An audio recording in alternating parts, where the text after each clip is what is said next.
UFC welterweight champion Islam Makhachev. Islam, what did you expect coming into this fight, and was there anything that was surprising to you? Jan is a great fighter, good man, and I just expected. He gave me a hard time, but I still prove every fight. Thank you very much. You certainly are. You certainly did prove. But was this, you believe, the most difficult fight in your career? Oh, let's see. Maybe in Australia, the first one, it's also very hard. Now, there was moments in the fight where you got him to the ground and you were able to secure him. Were you surprised he was able to defend the submission attempts? Yeah, he improved a lot. He working the one of the best fighter coach. Him and Maya. That's why I said he improved greatly also. Do you feel a difference in fighting at welterweight? I know you feel better physically, but do you feel a difference in your ability to control guys and submit guys? Yeah, I feel that the guys have more power. Very hard to submit them. But still, my game is working. I take down all my opponents in hard time. And thank you for all people who come support me. Thank you so much. It's fine. Just boring fuck, dude. He landed a head kick in round 2, and other than that, he did nothing! For 20 minutes! He did fucking nothing! That's the truth! Zero! He caught him with a head kick in round 2, and other than that, he did fucking nothing! The whole fight! They come back with the #1 pound-for-pound fighter in the world, Islam Makhachev, who makes history. 17 wins in a row for Islam Makhachev. He retains his welterweight title. As GC just said, if you were watching the post show, and a tremendous job, the watch party, tremendous job by both GC and Rick. A, for the watch party, but B, for like actually doing it in those outfits for the entire time. I mean, the dedication to the bit. Primo, 5th fighter to defend a title in 2 different weight classes. Perhaps most importantly, in my opinion, 17th win in a row, breaking Anderson Silva's record, which was 16 wins in a row. He did not break any title defense records or anything like that. Dana White was kind of confused about those records throughout the week. But interestingly enough, same building that Anderson Silva beat Forrest Griffin way back when, UFC 101. Now, that was just a 205-pound fight, but it was one of his greatest performances ever. Same building, same city, of course. Here's Islam Makhachev against Ian Machado Garry in a fight that I think a lot of people were dismissive of Ian Machado Garry's chances in the fight, and it was looking very early on like it was going to be another Islam Makhachev masterclass, certainly after the first 2 rounds. But a funny thing happened in the 3rd and 4th. Machado Garry got his confidence, figured out how to stand and trade with him, was defending takedowns. Islam was pretty much at about 50% throughout, and even when he did take him down, wasn't inflicting much damage. 4th round, going to be very interesting to see how that would score. Now, ultimately, 2 judges gave it 49-46, 1 48-47. I suspect those judges who gave it 49-46 for Ian had that 4th round for Islam. I felt like tonight was set up for the upset. I felt like the upset could happen tonight with so much on the line, all the records that Islam has, and he's going to break Anderson Silva's record. There's weight classes for a reason. Ian Garry is a big, rangy, strong guy who has great takedown defense. I mean, if you look at his takedown defense tonight against Islam, it was impressive. I felt like, I think that Ian is a talented guy. If he had even an ounce of killer instinct in that 5th round, you know, he had been beating him to the body. Islam's whole, I think, right side was beat up. His face was beat up. You don't come out and hug and shake hands in the fight. That shit drives me fucking crazy when there's so much at stake. And there's also a lot of mental gamesmanship, whatever you want to call it, in this game. You come out in that 5th round with a flying knee or something crazy and you try to finish the fight. I think that this is one of those fights that Ian will go back and watch and say, wish I could do that over again. And, you know, if he came out and tried to destroy and win that last round, you know, with everything that he had, I think it's a totally different fight. And then he gives Islam that explosive, he exploded up and got his back, and once he took his back and put the hooks in, that was a wrap. He's going to ride that out to the round ends. But Ian's doing a good job of keeping him close. And then separate head kick, Islam Makhachev! Oh my goodness! And Ian's still wobbly. He dropped him with a head kick. Right hand Islam. Ian looks to get underneath and grapple. Big time judo throw from Islam. And he's sitting in side control, looking to isolate a wrist. Holy cow. Dropped him with the head kick off the break. And now Ian is in a bad spot. He's flat on his back, middle of the octagon. And we know Islam can get to mounted crucifix from here. There's about a minute and 50 seconds left. That was a huge moment. And it was just on the toes. And it wobbled Ian. I also think it's very, very important to give Islam Makhachev his flowers. As I indicated, he breaks Anderson Silva's win streak. Dude, getting 17 consecutive fucking wins in the UFC is so mind-bogglingly difficult. And to do that in 2 weight classes through title defenses is just one of the most remarkable things you'll ever see. You can make an argument that this is the best title defense of a champ up a weight class in UFC history. I mean, there's other ones who have done it, but it's not nearly the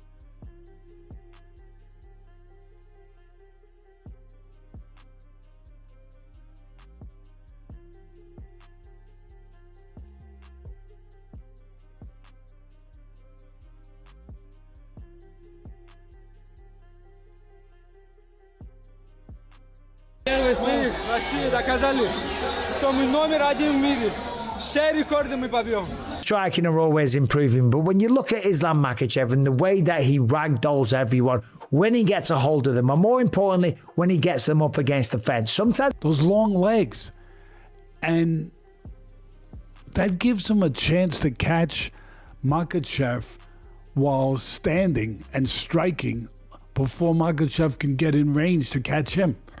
Gives him a chance with the jab, gives him a chance with the straight right hand, set the table with the jab, eat with the right hand, gives him a chance again with the kicks, gives him a chance to control the outside, gives him a chance to maybe walk Makhachev through a bad neighborhood and try to mug him.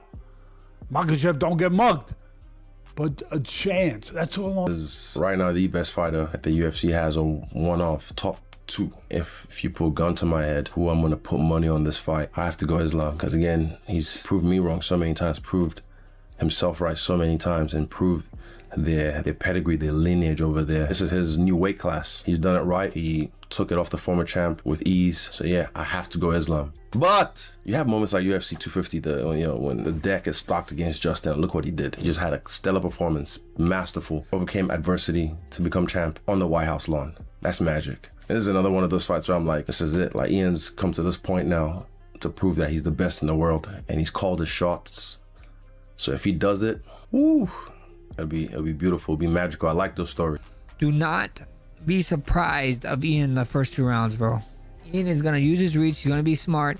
Islam is gonna be super smart back, just trying to figure it out, try to wear him down, trying to close that distance. But once he closes that distance, it's gonna be hell, I believe, and I feel like he's just gonna be smothering him for the rest of the fight. So I think Islam Makhachev, I think it's a submission or just get his hand raised, period. But if it is a finish, I think it's a submission. So, but Islam can knock out too, so never know, bro. But I think he get his hands raised. I think right now he's just on his stuff and he's looking great, and I'm excited for this. Like his vision, because as a fighter, to be an elite fighter, you have to be able to have the vision of the fight, the vision of how the fight's taking place, how the fight's playing out, and the wherewithal to be able to see the shot before you land the shot, see the setup before you land it. And Ian, I have to be honest, Ian does have good vision of a fight. He can see you. There's that highlight of the only I think one couple of knockouts that he has in the UFC right now is him sliding back, seeing the shot, and landing the right hand, I believe. So he does have that vision, and if he is able to stay composed and not be put on his butt, put on his back, and not just be controlled, Ian does have vision. He can find it. So that's the shot that I give him. Besides that, I just being on your feet alone. Defending it, those guys on a different level. Ilya Topuria, he won the belt, Alex Volkanovski, then he knocked out Max Holloway, and then he went to lightweight. He did win the lightweight belt, but he didn't defend it. So Islam Makhachev is going into his own era with the other athletes who've been able to win it and defend it. So be patient, enjoy the fight, watch for the technique, understand the gamemanship that's going on in this fight. It won't be a rock'em sock'em bloody. It's not going to be Roy McDonald versus Robbie Lawler. It's not going to be that fight. It's going to be a very, very high technical fight. I have winning against Ian Garry versus Islam Makhachev. I'm going to go with Islam Makhachev. I think Islam Makhachev can win the fight anywhere. Now, do we think Islam Makhachev is going to win by decision or a finish? Islam said he's going to get it done. Islam said he's going to get it done within 3 rounds. And, it just all depends how Islam approaches the fight and how Ian Garry approaches the fight. If Ian Garry is running a lot and Islam's having a hard time catching him, it's probably going to go to a decision. But if Islam Makhachev is able to get his hands on Ian Garry, get him to the ground, and start to pass his guard, then he'll finish him. It all depends how the reaction is going to be when the two clash. And that's will dictate if it's going to be finish or a Garry. I think the obvious is Islam Makhachev. If he grabs you, it'll feel like the eclipse that we just had, because it'll get dark very, very quick, and that's usually because people are falling asleep. Because if he grabs your neck, your head, throat, your arm, your leg, it's going to be a problem. His grappling and wrestling style is exceptional, because it's so effective. Whereas on the other side, Ian Garry, less about the grappling, more about the striking. This is what we've all come to love about mixed martial arts, about the UFC specifically, is style versus style. Ian Garry's striking is very, very good. Not that good, but very, very good. And the reason I feel like I've got good insight of that is because I've gone the distance with Ian Garry and felt his pros, his cons. Again, my style is very, very different. I do believe he will have the striking advantage, although Islam's striking very, very on point. But I have to say, Ian Garry is just a very smart fighting. Garry is somebody that if it's starting to go wrong, he can make those adjustments and then, find a way. I think he's a bit of a cockroach, man. And I mean it with respect. He just seems to be able to, you just can't kill him. You just find a way. He will find a way to get in that victory. Although I think people are counting out Ian Garry out. Are they? I'll never forget when I had your back when everybody was saying that Tyron Woodley was about to put your lights out. No, they wouldn't. You know what I that. said? You know what I said? I was like, dude, Kamaru's different. He's got the length, he's got the height, he's got the wrestling. You said that? What's that? Yeah. Okay. So now what I'm saying is you cannot write off a guy that is 6'3", can get him to his feet, uses the jab, and then kicks the lead leg very, very well. Will Islam take him down? Yes. Now, could Islam control him in Dagestani? I mean, that to me, that's the biggest answer, because when it comes to the feet too, as much as people do not like him, as much as you cannot hate on the competitive spirit that this dude has. He probably doesn't finish people like people want to, but he does get it. Fascinating about this matchup is how well Ian Garry can control the range. I think he's going to be much bigger than Islam in the sense of height, reach advantage. Sure. In terms of size, I never thought Ian was the biggest welterweight. I still don't think he is. Well, he can't be. He's so tall. He can't be thick. No, but in a sense, even when you're talking just from a weight standpoint, from what he was walking around at. Right. I forgot what he told me he walked around at, but he wasn't cutting a whole lot of weight. No. I want to say off the top of my head, maybe 10 pounds. Which is why he's so healthy. And yeah. He has such energy. So I go, you're cutting just this and you're going out there and doing this to these guys who are essentially bigger, heavier guys, but he's got the speed advantage. The thing about Islam, he's such a complete fighter. He could do everything, but this will be the first time he's got a test with a guy who's a long man, and can he get inside, take him down? I don't think he's going to stand up and strike with him. He can. Islam's always been a very patient striker. He's very safe. He stays long himself. He's usually doing similar to what Garry does, but we'll look for the takedown. When you get over aggressive and you come forward a little bit too aggressive, or you try and cut into range too quickly, he'll either get the takedown or he'll still run you in the shots. That's something that Islam was better than Khabib at. Khabib was very good at running you into takedowns. Islam can run you into counter strikes. Opportunity to do early on. I think if he doesn't stuff takedowns early, it's going to be a short fight. I legitimately could see Islam Makhachev submitting Ian Garry in the early rounds if Ian's takedown defense does not hold up. Now, with that being said, what are some things that Ian can do to combat a bit of the takedowns from Islam? And I feel like we have this conversation about striker to grappler matchup, even though that's not exactly what this is. I feel like we have that conversation a lot, but Ian, I would think, would look for low kicks, the stomp to the knee that he did versus Shavkat, these different leg attacks to try to, get Islam to, one, stay at range, two, not be so aggressive with his grappling exchange and with him trying to look for single legs, knee taps, high crotch, anything that he can get close to Ian, body lock, and then initiate grappling from there. Being able to utilize his kicks more than just his boxing, because Jack Della Maddalena in the Islam fight, more of a boxing first fighter, and Islam was able to take advantage of that. Ian's going to have a lot more range, a lot more weapons at that range. The high kicks will be there. The knees up the middle could potentially be there for...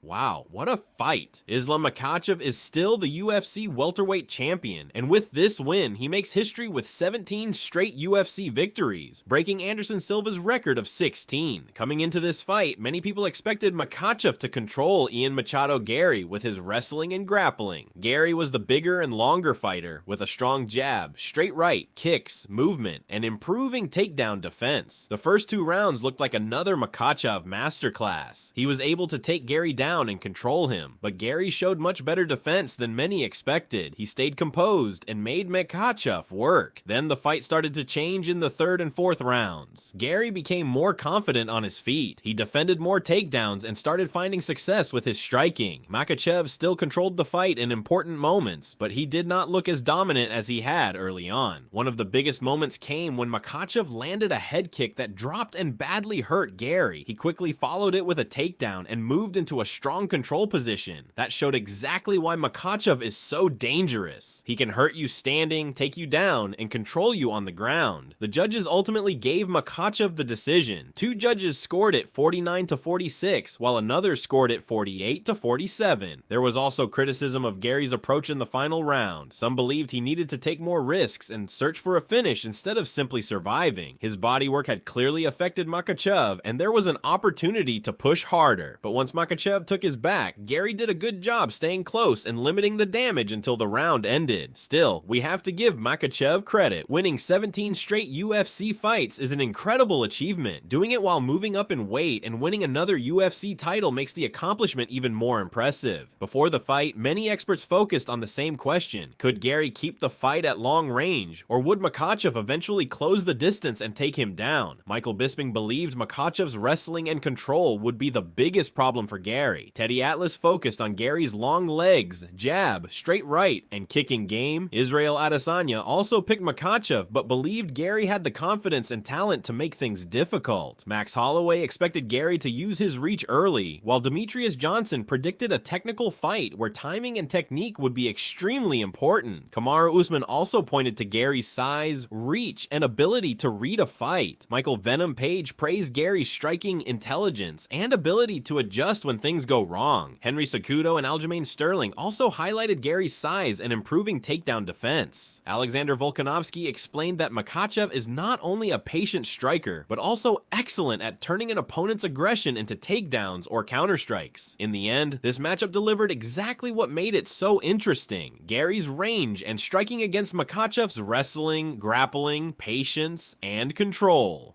Makhachev gets the win, keeps his title, and makes UFC history. If you enjoyed this breakdown, subscribe for more UFC analysis, fight breakdowns, and post-fight coverage.